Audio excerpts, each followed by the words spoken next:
আসসালামু আলাইকুম ওয়া রাহমাতুল্লাহি ওয়া বারাকাতুহু। সম্মানিত দর্শক শ্রোতা মণ্ডলী, আজকে আপনারা এমন একটা লোক সম্পর্কে জানতে যাচ্ছেন, তাকে আপনি অবশ্যই চিনেন। পুরা নাম ডক্টর মোহাম্মদ আবদুল্লাহ জাহাঙ্গীর রাহিমাহুল্লাহ। তিনি জন্মগ্রহণ করেন 1961 সালে ঝিনাইদহ জেলা শৈলকুপা উপজেলায় এবং মৃত্যুবরণ করেন 11 মে 2016 এক মর্মান্তিক দুর্ঘটনায়। তার শিক্ষা নিয়ে আমরা কিছু কথা বলি। তিনি কৃতিত্বের সঙ্গে মাদ্রাসা ও সাধারণ শিক্ষা ব্যবস্থায় পড়াশোনা করেন এবং পরবর্তীতে মদিনা ইসলামিক বিশ্ববিদ্যালয়ে উচ্চশিক্ষা গ্রহণ করেন। সেখানে তিনি হাদিস ও ইসলামিক শিক্ষায় পিএইচডি ডিগ্রি অর্জন করেন। কর্মজীবন ও তার অবদান: তিনি ইসলামিক বিশ্ববিদ্যালয়ে কুষ্টিয়া শিক্ষকতা করেন। বহু বছর ধরে ইসলামিক শিক্ষা প্রচারে প্রসারে গুরুত্বপূর্ণ ভূমিকা পালন করেন। একাধারে গবেষক, লেখক, খতিব হিসেবেও কাজ করেন। তিনি ইসলামিক জ্ঞানকে সহজ ভাষায় সাধারণ মানুষের মাঝে ছড়িয়ে দেওয়ার জন্য কাজ করে গিয়েছেন। তার ব্যক্তিত্ব ও আদর্শ নিয়ে কথা বলবো। তিনি ছিলেন খুবই বিনয়ী, পরিশ্রমী ও চিন্তাশীল মানুষ।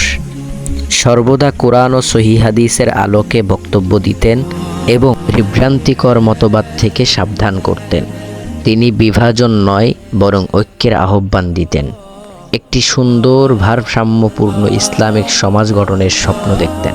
এখন ভিডিওর মধ্যে আপনারা যে প্রতিষ্ঠানটা দেখতে পাচ্ছেন, তার হাতে গড়া প্রতিষ্ঠান। এটা হলো ঝিনাইদহ জেলা শৈলকুপা উপজেলায় অবস্থিত। এখানে তিনি জন্মগ্রহণ করেন, এখানেই তিনি মৃত্যুবরণ করেন। 2016 সালের 11 মে এক সড়ক দুর্ঘটনায় তিনি মৃত্যুবরণ করেন। তার ইন্তেকাল পুরো দেশ ও ইসলামিক জ্ঞান পিপাসুদের মাঝে এক অপূরণীয় ক্ষতির সৃষ্টি করেন। আমরা দোয়া করব, আল্লাহ তাকে জান্নাতুল ফিরদাউস দান করুন এবং আমাদেরকে তার মতো সৎ ও নিষ্ঠাবান আলেমদের অনুসরণ করার মতো তৌফিক দান করুন। সে আমাদের মাঝ থেকে চলে গিয়েছে, কিন্তু তার প্রতি সম্মান জানানোর কিছু উপায় তিনি রেখে গিয়েছেন। 1 নম্বরে তার প্রতি সম্মান জানাবো, আমরা তার বইগুলো বেশি বেশি পড়ব এবং শিক্ষা গ্রহণ করব। তার বক্তব্যগুলো শুনবো এবং মানুষের মাঝে প্রচার করে দিব।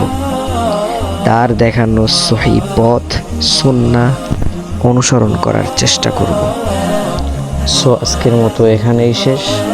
ভিডিওটি ভালো লাগলে ফেসবুক পেজ থেকে দেখে থাকলে পেজটি ফলো করে দিবেন। যদি ইউটিউব থেকে দেখে থাকেন তাহলে ইউটিউব চ্যানেলটি সাবস্ক্রাইব করে আমাদের সাথে থাকবেন নতুন কোনো ভিডিও দেখার জন্য। ধন্যবাদ। আসসালামু আলাইকুম ওয়া রাহমাতুল্লাহি ওয়া বারাকাতুহু।